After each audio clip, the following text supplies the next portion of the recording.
read one book a day, and tonight we're diving into Heart of Darkness. Could the success and recognition we so desperately pursue quietly devour our truest selves in some unknown corner? Just like the order we hold in such high regard, there may be unseen desolation and darkness hidden beneath it. Tonight, we step into this classic by Joseph Conrad. It is like a gentle scalpel, cutting open the texture of human nature and the false facade of the civilization we take for granted. Born in late 19th century Britain, at a time when European powers were frantically carving up Africa, Conrad's personal experience of venturing deep into the Congo turned this work into a timeless inquiry. The story begins on a sailing ship, the Nelly, anchored at the mouth of the River Thames in London. As night falls and the tide ebbs and flows gently, our narrator, Marlow, sits on the deck with several companions, talking about stories of distant lands. Marlow is no heroic figure. He is just an ordinary sailor with a curiosity for the unknown and a clarity of mind that refuses to follow the crowd.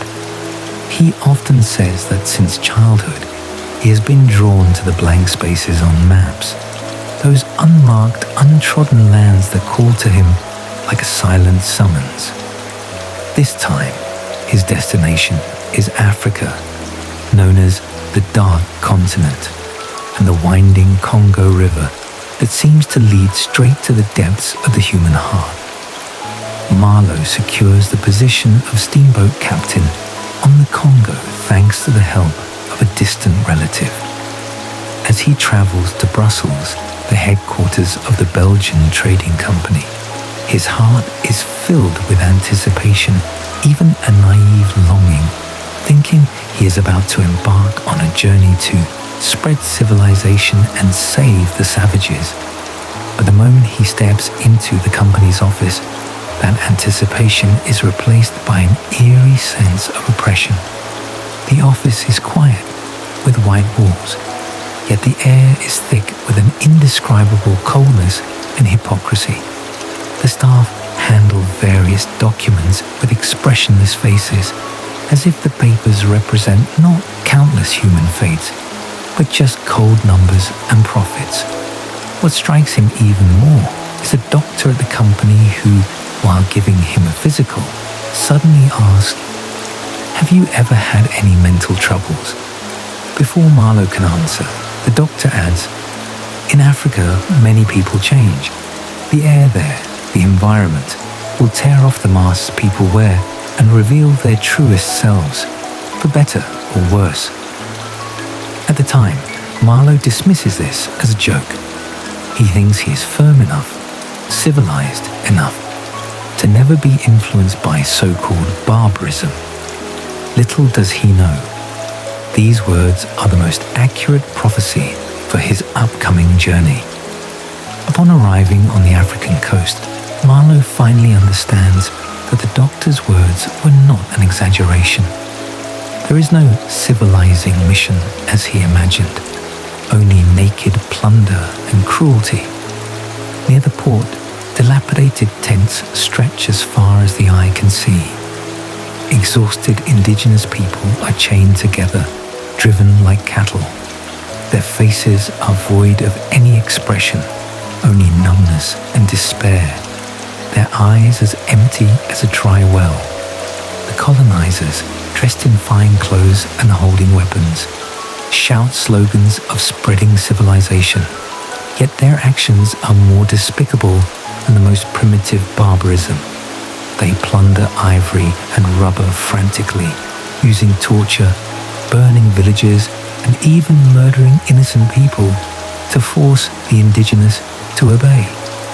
As Marlow watches this, his heart feels constricted, as if he cannot breathe. He begins to doubt. What exactly is the civilization he has always believed in? Is it wearing decent clothes and speaking elegant language, or using violence to oppress and plunder to satisfy one's greed? he is sent to an inland station to take over as steamboat captain, and his other core task is to find a man named Kurtz. Kurtz is a legendary figure in the company. He is the most successful ivory trader, said to obtain more ivory easily than all other agents combined. He is revered as a messenger of civilization, said to spread knowledge and help the indigenous deep in Africa, earning the admiration of local tribes. Everyone talks about Kurtz. Some envy his success, some awe his nobility, and Marlow is no exception. He is filled with curiosity, even admiration for this mysterious man, eager to meet him and find out what kind of person can achieve great success in such harsh conditions while adhering to the bottom line of civilization. But when Marlow arrives at that inland station, all he sees is chaos and dilapidation. The steamboat has been deliberately sabotaged and run aground by the river, its equipment scattered everywhere. The few remaining colonizers either drink themselves into a stupor or suspect each other, having long lost any trace of being civilized. Marlow does not back down. His inherent tenacity is aroused. He gathers local indigenous people and repairs the steamboat bit by bit, working under the scorching sun during the day and living in a simple tent at night, listening to the eerie sounds from the jungle and feeling the ever-present fear and loneliness. During these days, he hears more rumors about Kurtz, but these rumors are completely different from what he heard before.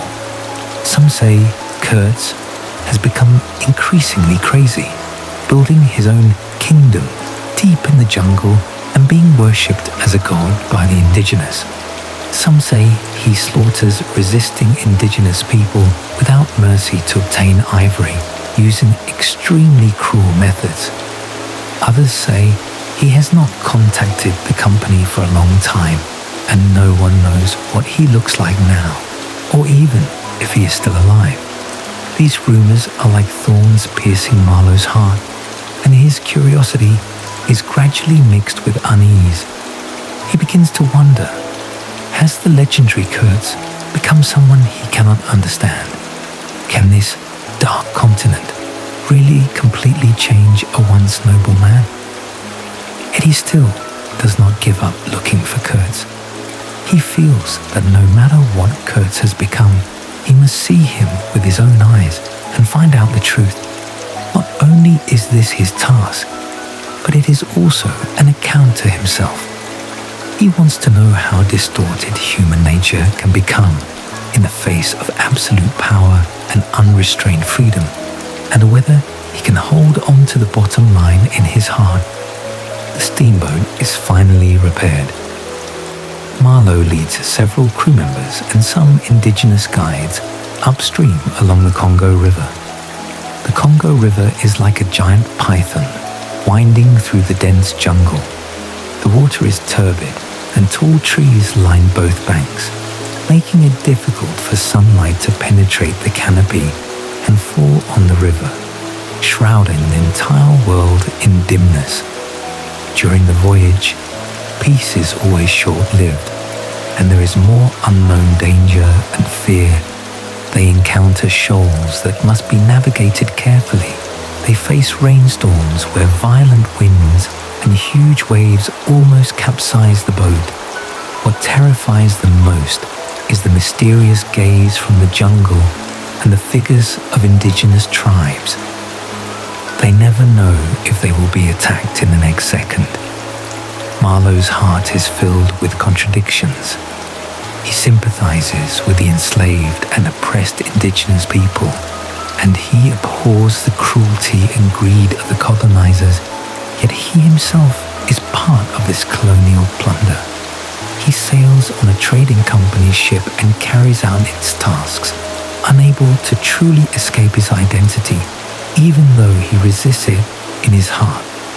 He looks at the crew around him, Some are indifferent, only caring about getting paid. Some are filled with fear, constantly worrying about losing their lives. Others have already been influenced by the darkness of this land, becoming irritable and cruel. Marlow knows that he is also changing. His heart is becoming more and more anxious and confused. He begins to suffer from insomnia, often waking up from nightmares filled with the desperate eyes of the indigenous people and the darkness and death of the jungle. Finally, after many days of sailing, they reach Kurtz's inland station, but the sight before him leaves Marlow completely stunned, even filled with deep-seated fear. This so-called civilized station has no trace of civilization, only desolation and bloodshed. Dozens of dried black heads are impaled on wooden stakes, their faces distorted in pain, as if silently denouncing what has happened here. Ivory is scattered on the ground, piled up like a mountain, and behind that ivory are the blood and lives of countless indigenous people. In the jungle not far away, the figures of indigenous people can be faintly seen, their eyes filled with awe, yet mixed with fear, kneeling piously towards Kurtz's tent. Marlow enters Kurtz's tent and sees the man he's been searching for so long. Kurtz lies on a simple bed, pale and emaciated, clearly on his deathbed. Yet even so, his eyes still carry an intimidating dignity and madness. As Marlow looks at him, his heart is filled with complex emotions, disappointment, shock, sympathy, and a vague sense of resonance. He finally understands that the rumors are true. Kurtz, once revered as a messenger of civilization, has completely fallen. Kurtz was originally an idealist. He came from Europe, received a good education, and had noble pursuits.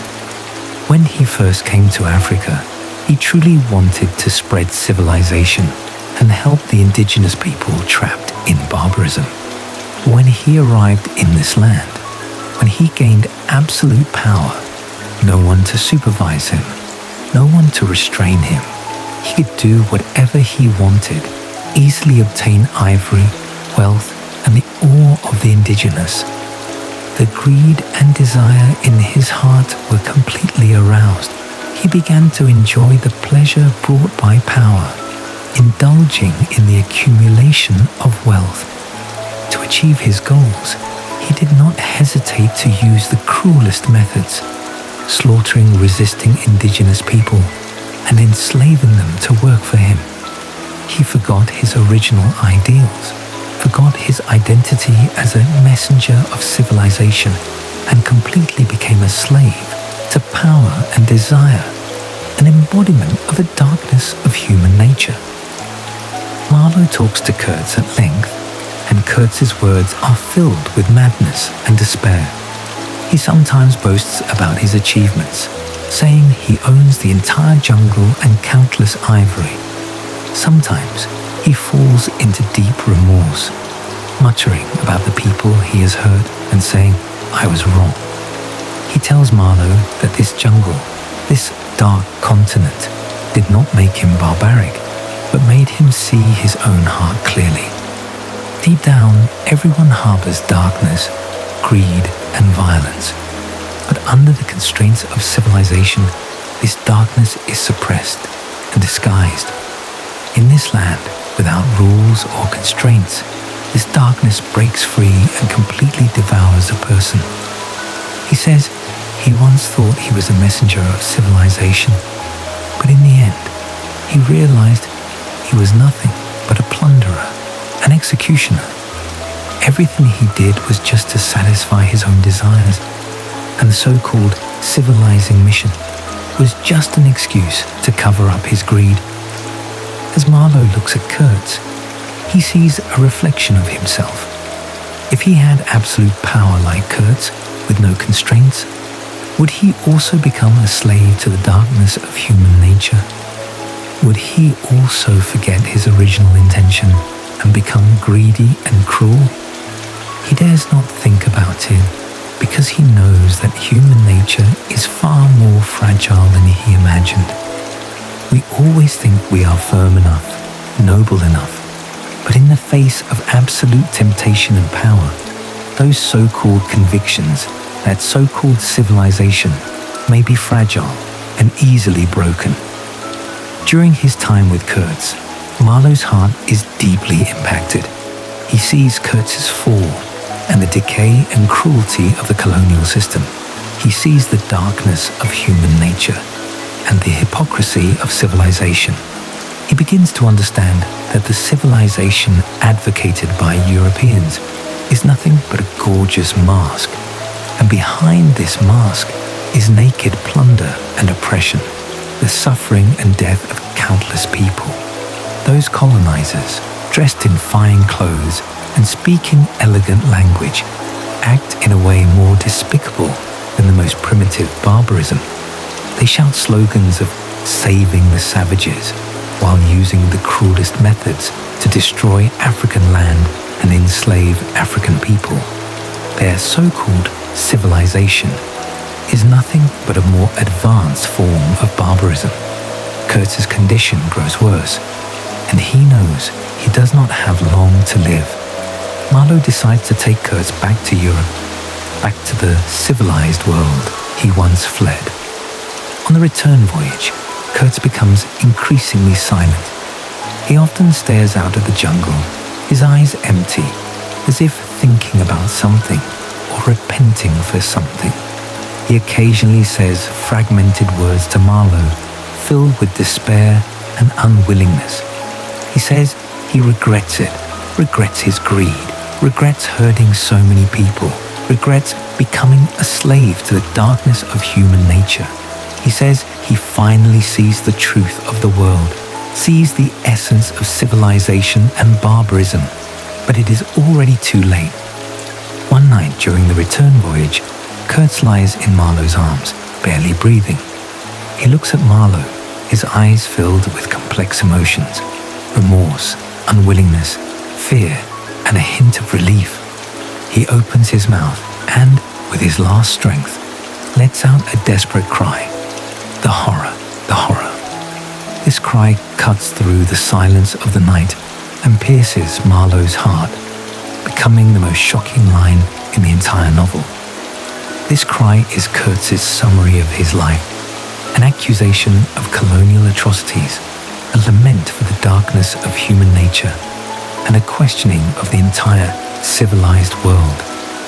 What unseen horror and darkness lie behind the civilization we take for granted, the order we hold in high regard? After Kurtz dies, Marlow buries his body in the Congo River. He stands on the deck, watching Kurtz's body sink into the turbid river water. There is no sorrow in his heart, only a great emptiness and confusion. He knows that Kurtz's death is not just the death of a man, but the shattering of an ideal, the collapse of a civilization. This trip to the Congo has completely changed Marlow. His former naivety and longing are shattered, and he sees the fragility of human nature, the hypocrisy of civilization, and the complexity and cruelty of the world. When he returns to Europe, Marlow is like a stranger. He is no longer as full of expectations for the future, no longer as convinced of the power of civilization. He becomes taciturn, often staring into space, his mind repeatedly replaying the scenes of the Congo, the figure of Kurtz, and that cry of the horror, the horror. When people at the company ask him about Kurtz and the whereabouts of the ivory, he only perfunctory them. He does not want to mention that experience, does not want to recall those cruel images. Kurtz's fiancée, a naive, kind, gentle and beautiful woman, finds Marlow. She does not know that Kurtz is dead, let alone what he did in Africa. She is still immersed in longing and admiration for Kurtz. She asks Marlow how Kurtz was in Africa, if he mentioned her, and what his last words were. Looking into the woman's innocent eyes, Marlow's heart is stabbed. He knows that if he tells the truth, Kurtz's fall and cruelty, his last cry, he will completely shatter the woman's world and plunge her into endless pain and despair. At that moment, Marlow makes a decision. He chooses to hide the truth. He looks into the woman's eyes and says gently, "Until the end, Kurtz was still calling your name." When the woman hears this, a happy smile appears on her face and tears fill her eyes. She believes Marlow's words, still clinging to the beautiful fantasy of Kurtz. But after turning around, Marlow falls into deep remorse and pain. He knows he lied, went against his own heart, but he also feels that such a lie may be the best protection for this innocent woman. He begins to understand that sometimes the truth is not the most important thing. Some lies are to protect those fragile beauties, to prevent those pure hearts from being polluted by the darkness of the world. After returning to London, Marlow often goes to the banks of the River Thames, just like at the beginning of the story, sitting by the river, watching the water flow gently in the distant night.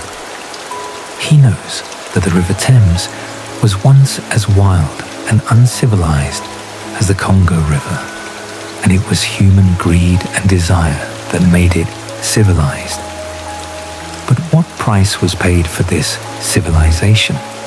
What unseen darkness does it hide? He does not know the answer, and no one can give it to him. This trip to the Congo is like a nightmare, deeply etched in his heart, never to be erased. He knows he can never go back to the person he once was. He has seen the truth of the world and his own heart, and this clarity brings him pain, but also growth. Kurtz's cry of the horror, is not only his personal repentance, but also a questioning of the entire era and human nature. In Heart of Darkness, Conrad is never simply telling a colonial story. What he truly wants to explore is the essence of human nature, the paradox of civilization and barbarism, and the distortion of human nature by power and desire. These themes still strike a chord with us modern people today, still inspiring deep thought. We live in an era wrapped in civilization. We have sound rules, elegant etiquette, and advanced technology. We always think we have escaped primitive barbarism and become civilized people. But in fact, the darkness in human nature has never disappeared. It is just carefully suppressed by us, disguised by our civilized masks. Like Kurtz, he was once an idealistic, civilized person. But in the face of absolute power and unrestrained freedom, the greed and desire in his heart were completely aroused, and he eventually became a slave to the darkness of human nature. This is not because he was born evil, but because human nature itself is complex. It has both kind and noble sides, as well as greedy and cruel ones, and environment and power often determine which side prevails. In our modern lives, such dilemmas still exist. Every day we chase success, wealth, and status. We work desperately, cater desperately, and strive desperately to gain the recognition of others. We think that as long as we have these things, we can achieve happiness and realize our self-worth. But more often than not, in the process of chasing, we gradually lose ourselves. We violate our principles for the sake of interests. We hurt the people around us for the sake of power. We disguise ourselves to cater to others, living more and more tiredly, more and more empty. Like those colonizers, we flaunt our nobility and civilization while doing things that go against our original intentions and hurt others. Like Kurtz, we sink deeper and deeper into the quagmire of desire, gradually forgetting our original pursuits and who we really are. This book tells us that civilization is never achieved overnight, nor is it absolute. The essence of civilization is not to oppress and plunder with violence, not to cover up and disguise with hypocrisy, but to learn to restrain our desires, respect the lives of others, and adhere to our original intentions. True civilization is not about external glory and decency, but about inner kindness and clarity. It is about adhering to our bottom line in the face of power and desire. It is about seeing our hearts clearly in the face of temptation and confusion. It is about choosing kindness and clinging to the longing for beauty, even after seeing the darkness of the world. For us modern people, the greatest inspiration from this book is to learn to examine our own hearts and restrain our desires. We live in an era full of temptations. Power, wealth, and status attract us all the time. A moment of carelessness, and we will fall into the quagmire of desire like Kurtz, losing our direction. We need to understand that success and wealth are never the whole of life. True happiness is inner peace and tranquility, the adherence to and purity of our original intentions. We need to learn to slow down, calm down, and ask ourselves, what do we really want? Is what we are chasing worth giving up our principles and bottom line for? Have we lost our truest selves in the process of chasing? At the same time, this book makes us re-examine the relationship between civilization and barbarism. We always think that Europe is civilized and Africa is barbaric. We always think that we are messengers of civilization and saviors of barbarism. But Conrad, with his personal experience, tells us that civilization and barbarism are never absolute. They are often intertwined and interdependent. The so-called civilization may be nothing but a more advanced form of barbarism. The so-called barbarism may be nothing but an undisguised truth. Those indigenous people we regard as barbaric, although living a primitive life, have the purest hearts and the simplest kindness, while those colonizers we regard as civilized, although dressed in fine clothes, have the dirtiest hearts and the cruelest methods. Today, this thinking still has profound significance. We often regard ourselves as civilized people, judging those who are different from us and interfering with cultures that are different from ours. Yet we ignore that every person and every culture has its own way of survival and its own value. There is no hierarchy, no distinction between civilization and barbarism. True civilization is about respecting differences, embracing diversity, and learning to treat every person and every culture equally, rather than judging and oppressing others by our own standards. Kurtz's tragedy is not only his personal tragedy, but also the tragedy of the entire colonial era and the tragedy of human nature. His fall reminds us of the fragility of human nature and the horror of desire. It also reminds us that no matter what environment we are in, no matter what power we have, we must adhere to our original intentions, restrain our desires, and maintain inner clarity and kindness.